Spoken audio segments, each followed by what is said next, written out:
Hello, friends. Good evening. How are you? So, taking care of environment properly. Chalo. So, now we take the third part of our topic 2 of Unit 1, that is environmental issues, local, regional, and global.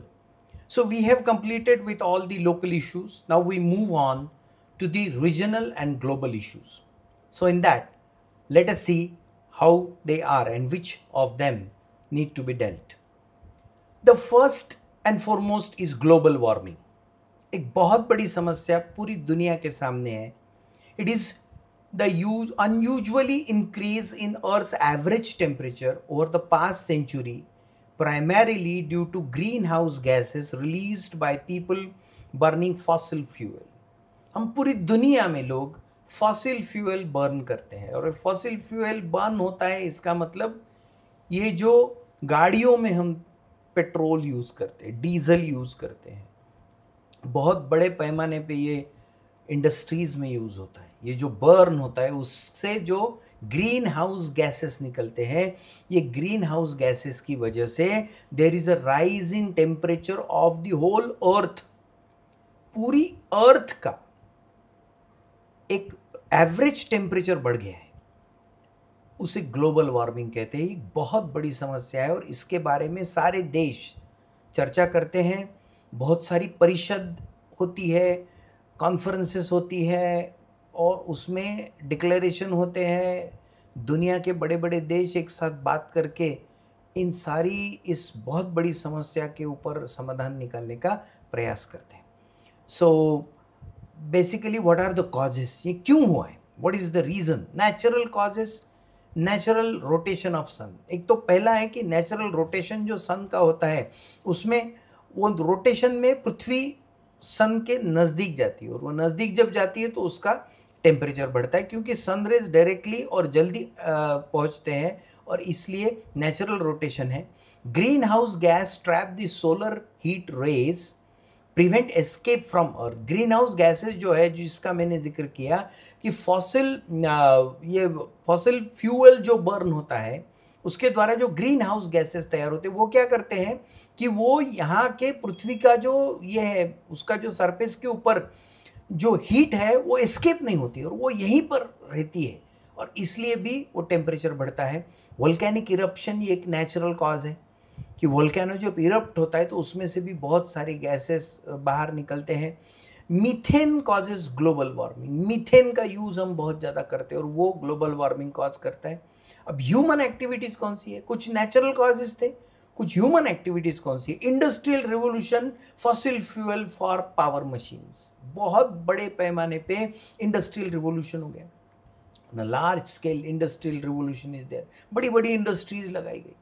उसके बाद में to run the power machines, because they use power machines, and to run that power machine fossil fuel is burnt, out of which the greenhouse gases come out, and that is the cause of global warming. Mining and deforestation, again the same।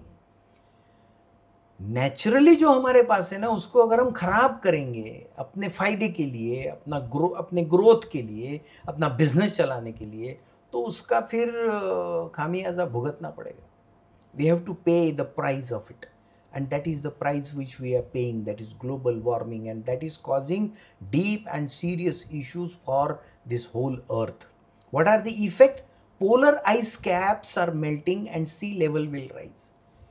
उत्तर ध्रुव आणि दक्षिण ध्रुव याच्यावर जमा झालेला जो बर्फ आहे ना, तो आता हळूहळू वितळायला लागला। त्या पोलर कॅप्स आहेत दोन्ही बाजूनी, पृथ्वीच्या दोन्ही बाजूनी त्या कॅप्स आहेत, त्याला पोलर कॅप्स असं म्हणतात। तिथला आईस जो आहे तो आता वितळून राहिला, आणि त्याचं जर वितळणं मोठ्या प्रमाणात झालं तर आपल्या इथे असणाऱ्या समुद्राची पातळी वाढेल, लेवल वाढेल।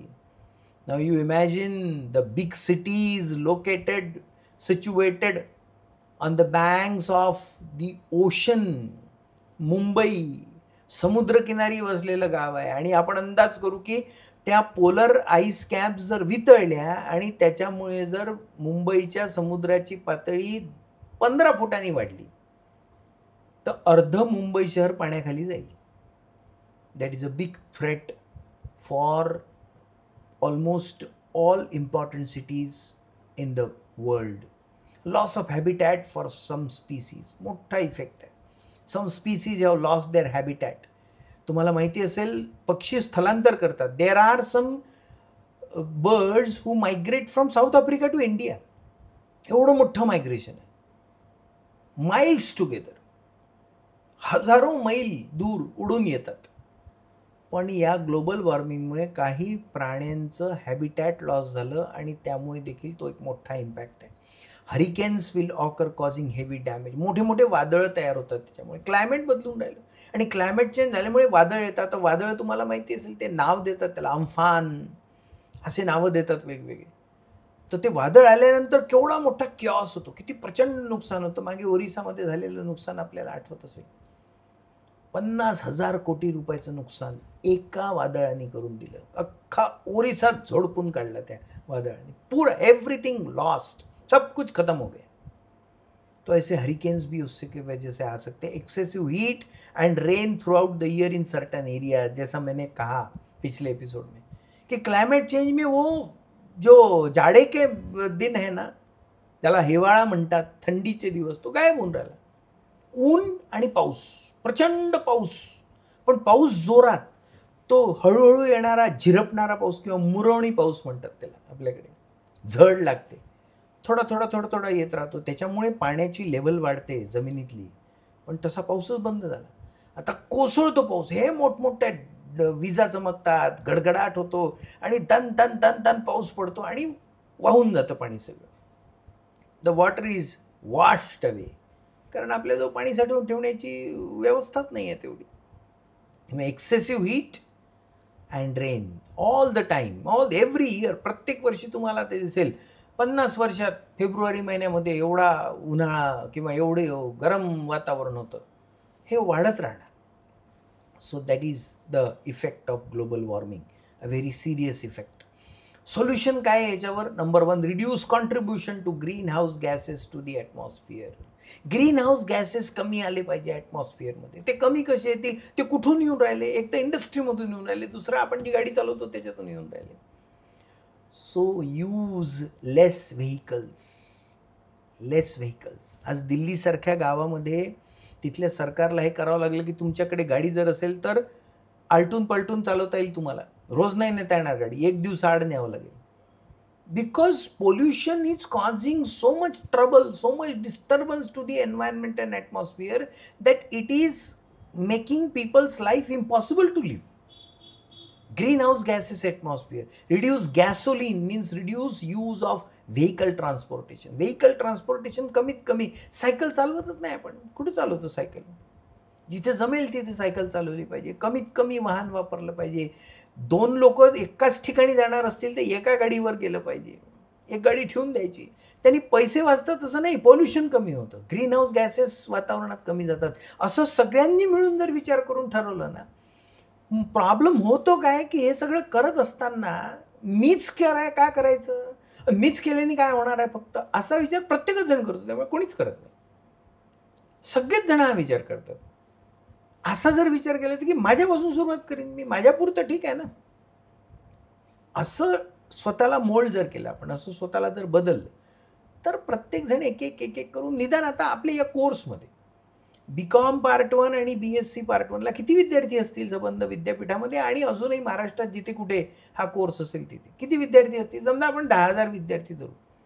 पण 10,000 विद्यार्थ्यांनी जर ठरवलं तर केवढा मोठा परिणाम आहे. It is really good. It can impact in a very large manner.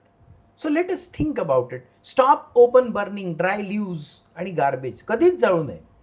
कचरा पडला आपण पेटवून देतो. ग्रीन हाऊस गॅसेस त्याच्यातून गॅसेस तयार राहतात आणि मग ग्लोबल वॉर्मिंगला कॉन्ट्रीब्यूट करतात. कचरा किंवा वाळलेले पानं कधीही जाळू नये. ते कचरा कुंडीत टाकावे आणि त्यानंतर त्याला प्रॉपर ट्रीटमेंटसाठी पाठवावं. So these are the solutions to be formulated.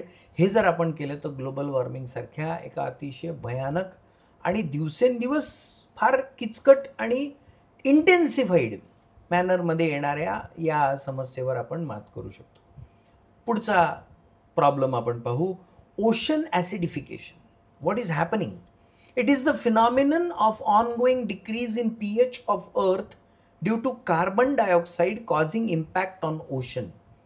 समुद्राच्या पाण्यावर परिणाम होऊन राहिला कशामुळे, तर पृथ्वीच्या या जमिनीची pH व्हॅल्यू कमी होऊन राहिली. म्हणजे त्याची जी pH व्हॅल्यू असते ती कमी होते आहे कार्बन डायऑक्साईडमुळे, आणि त्याचा इम्पॅक्ट होतो आहे ओशनवर, त्याचा इम्पॅक्ट होतो आहे समुद्रावर.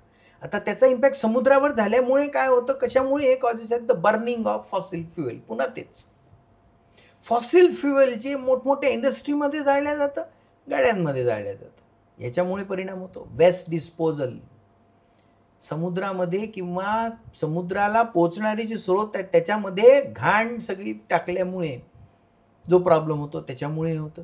Increase in the concentration of hydrogen ion due to chemical reaction. ज्या केमिकल रिॲक्शन केल्या जातात, वेगवेगळे केमिकल्स बनवण्यासाठी ज्या केमिकल रिॲक्शन केल्या जातात, त्याच्यामध्ये कॉन्सन्ट्रेशन हायड्रोजन आयनचं वाढत असल्यामुळे हा प्रॉब्लेम क्रिएट होतो.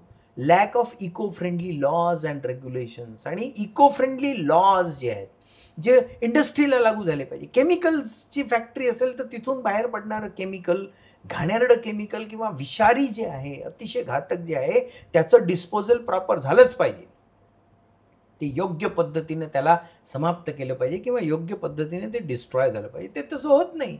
ते कधी पाण्यात सोडलं जातं, ते कधी रस्त्यावर सोडलं जातं, ते कधी नाल्यांमध्ये सोडलं जातं.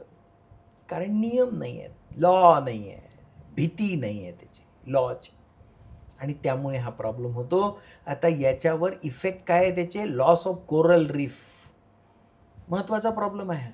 समुद्राच्या आतमध्ये जे कोरल्स आहेत ते कोरल रीफ्स लॉस होऊन राहिले, आणि ते लॉस झाल्यामुळे समुद्रामधलं जीवन जे आहे ते समाप्त होतं. डिस्टर्बन्स इन फूड चेनमध्ये डिस्टर्बन्स व्हायला लागले. समुद्रामधले मासे तसेच मरायला लागलेले आहेत, आणि त्याच्यामुळे फूड चेनमध्ये डिस्टर्ब होतो. A decrease in local economy due to lack of fish and other marine product. मोठ्या प्रमाणात आपल्या देशामध्ये लोक या समुद्रातून मिळणाऱ्या या मास्यांवर किंवा मरीन प्रॉडक्ट जे आहेत त्याच्यावर अवलंबून आहेत. त्याच्यामध्ये डिक्रीज झाल्यामुळे लोकल इकॉनॉमीवर परिणाम होतो. त्याचा impact on human health.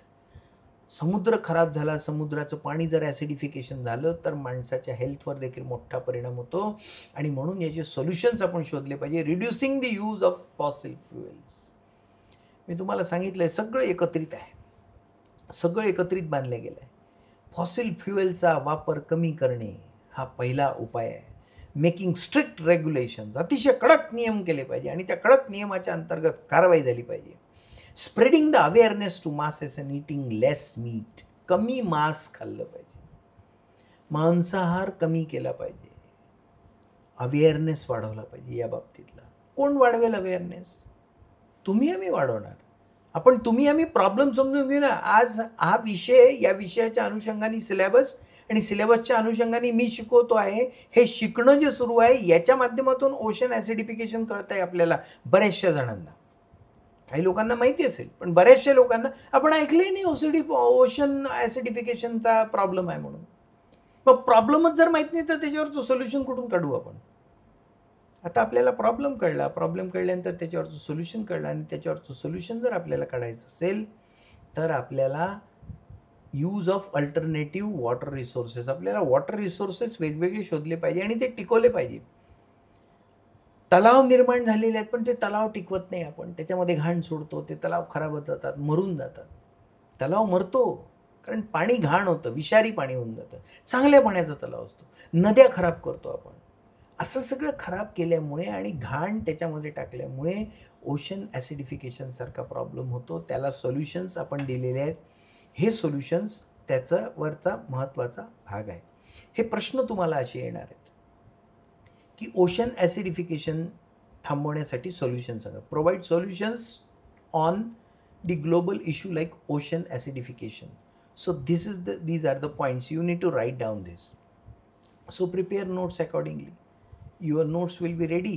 So there is twofold activity. One is to understand something very important for you, related to your life, and secondly you prepare for examination. Okay, so everything you are getting here, right?